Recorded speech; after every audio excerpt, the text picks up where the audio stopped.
আবারও চলে আসছি কবিতা আবৃত্তির দিকে। এবারে কবিতা কোনো লেখকের কবিতা নয়, এবারে কবিতা কোনো কবির কবিতা নয়, এবারে কবিতা হলো স্বরচিত কবিতা।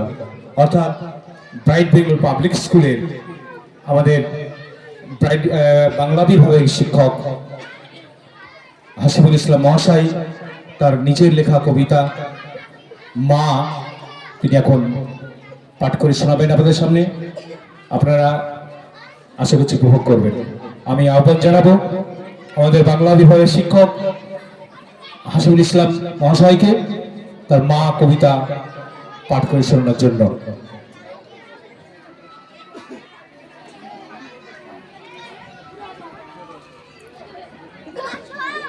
মঞ্চে উপস্থিত আজকের সভার যোগ্যতম সভাপতি, উপস্থিত ব্রাইট বেঙ্গল পাবলিক স্কুলের প্রতিষ্ঠাতা, অ্যাডমিনিস্ট্রেটর, এছাড়াও অতিথিবৃন্দ এবং আমার সহকর্মীবৃন্দ, সামনে উপবিষ্ট আমার স্নেহের ছাত্রছাত্রী এবং অভিভাবক অভিভাবিকা, সকলকে আমার আন্তরিক শ্রদ্ধা এবং সালাম জানিয়ে আমি আমার স্বরচিত কবিতা পাঠ করছি। আসসালামু আলাইকুম।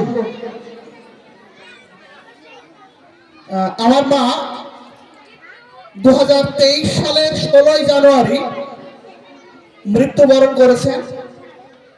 তো মা মারা যাওয়ার পরে আমি একটি কবিতা লিখেছি আমার মাকে কেন্দ্র করে। সেই কবিতাটি আমি আপনাদের সামনে পাঠ করে শোনাচ্ছি।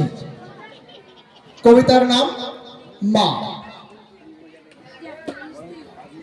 জন্মদাত্রী মাগো আমার, কোথায় রয়েছো তুমি? সারাদিন রাত ভাবি শুধু তোমারই কথা আমি। রয়েছো তুমি অনেক দূরে, আমায় ছেড়ে একা, কোথাও খুঁজে পাই না তোমায়, তোমার অধম খোকা। কেউ আমারে ডাকে না মাগো তোমার মতো করে, তুমি তো মা চলে গেছো অনেক অনেক দূরে। কেউ আমারে করে না মায়া তোমার মতো করে, কেউ তোমার মতো করে না স্নেহ পরম আদর। তোমার ওই চাঁদ মুখখানা যখনই মনে পড়ে যায়, তখনই মনটা আমার ভরে ওঠে দুঃখ যন্ত্রণায়।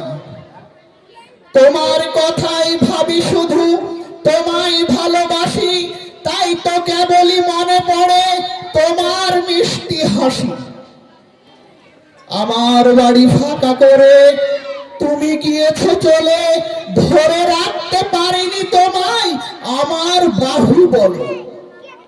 আমার এত ক্ষমতা নেই যে তোমায় ধরে রাখি, তাই তোমার কথা পড়লে মনে ভিজে যায় আঁখি।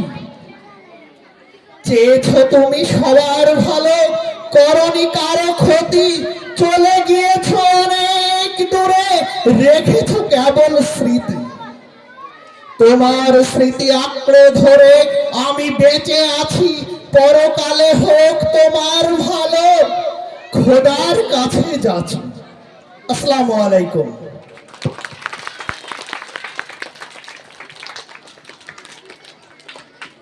ধন্যবাদ আমাদের শিক্ষক হাসিবুল ইসলাম সাহেবকে। তার